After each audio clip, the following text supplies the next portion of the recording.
அனைவருக்கும் வணக்கம். வாழ்க வளமுடன். இனிய காலை வணக்கம். நான் ஏஎல்பி அஸ்ட்ராலஜர் கவிதா ஓம்குமார். இன்னைக்கு ஒரு ஜாதகம் பார்க்க இருக்கிறோம்.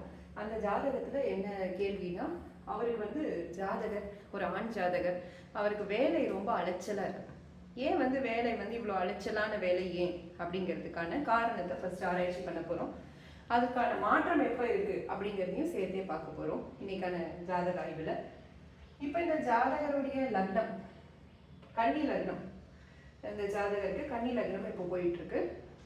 சரி, இப்போ இந்த கன்னி லக்னத்திற்கு அதிபதியான புதன் பகவான் அவர் எங்க இருக்காருன்னா, இந்த 7Pக்கு 3ல இருக்காரு. நல்ல நிலைமையில இருக்காருன்னா நல்ல நிலைமையில இருக்காரு. இப்போ இந்த ஜாதகரோட கேள்வி வேலை சம்பந்தப்பட்டது. அப்ப வேலை சம்பந்தப்பட்ட பாவம் அப்படின்னு சொல்லி பாக்குறப்போ நம்ம எல்லாருக்குமே தெரியும், அது 10ஆம் பாவம். இந்த 10ஆம் பாவம் இங்க இருந்து பாத்தீங்கன்னா, இந்த 10ஆம் பாவம் இதற்கான அதிபதியும் அந்த புதன் பகவானே. அவர் எங்க இருக்காரு, இந்த 7Pக்கு 3ஆம் பாவத்துல இருக்காரு. அப்போ ஜாதகருக்கு அலைச்சல் ஏன் அப்படிங்கிறத பார்க்க போறோம். இப்ப பாக்குறப்போ இந்த லக்னம், இந்த பாவத்திற்கு இந்த லக்னத்துக்கான அதிபதி, விருச்சிக லக்னத்திற்கான அதிபதி செவ்வாய் பகவான். அவர் எங்க இருக்காரு, 7Pக்கு 12ல இருக்காரு. ஸோ 7Pக்கு 12ல இருக்கிறதுனால அது என்னன்னா அலைச்சல்.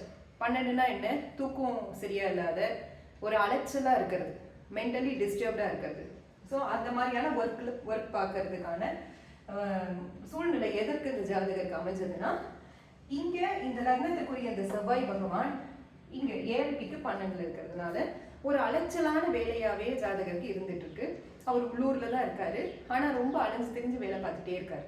ஸோ அதனால இந்த மாதிரி இருக்கு. இப்ப ஜாதகரோட கேள்வி என்னன்னா, இப்போ அவருக்கான நிவர்த்தியா என்னோட குரு பரிந்துரையின் பேர்ல, அதாவது ஜாதகர் வெளியூர்ல போய் வேலை பார்க்கலாம், இது ஒரு நிவர்த்தி. இப்போ பேன இந்த ஜாதகருக்கு அஸ்தம் 2ஆம் பாதம் போயிட்டு இருக்கு.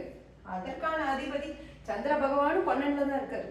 அப்போ 12ல அலைச்சல் உறுதிங்கிறது வந்துருச்சு. ஆனா இதற்கான ஒரு சின்ன நிவர்த்தி இப்பவே, ஏன்னா இன்னும் இந்த ஜாதகருக்கு இந்த லக்னம் முடிய இன்னும் ஒரு 4 வருஷ காலகட்டம் இருக்கு ஜாதகருக்கு. அதனால இந்த ஜாதகருக்கு நான் பரிந்துரைத்தது என்னன்னா, வெளியூர்ல போய் வேலை வாய்ப்பு தேடுங்க அப்படின்னு சொல்லி பரிந்துரைச்சு.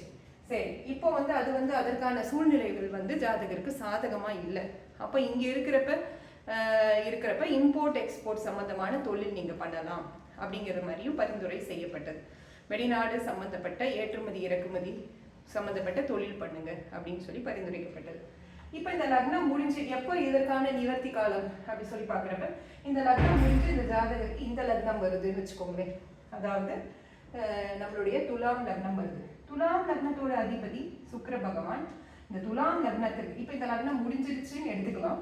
இப்ப இந்த லக்னத்துக்கு வரும். இந்த லக்னத்தோட அதிபதி சுக்கிர பகவான் 7Pக்கு 2ல இருக்காரு.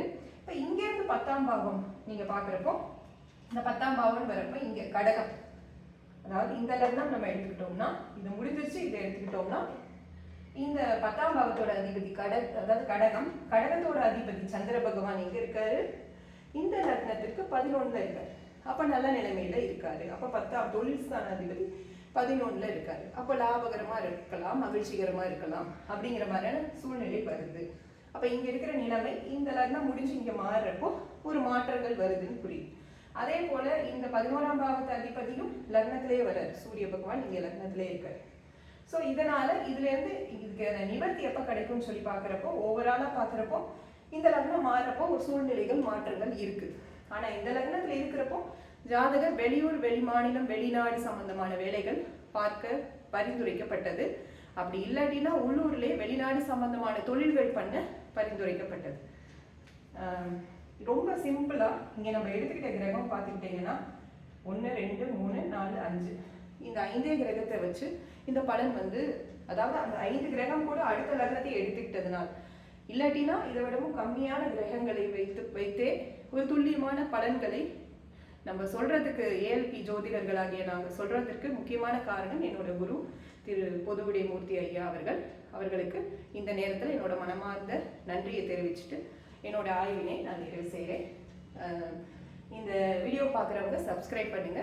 அதே போல் ஜோதிட பார்க்கணும்னா இந்த நம்பரில் தொடர்பு கொள்ளுங்க. மிக்க நன்றி. வாழ்க வளமுடன். நன்றி.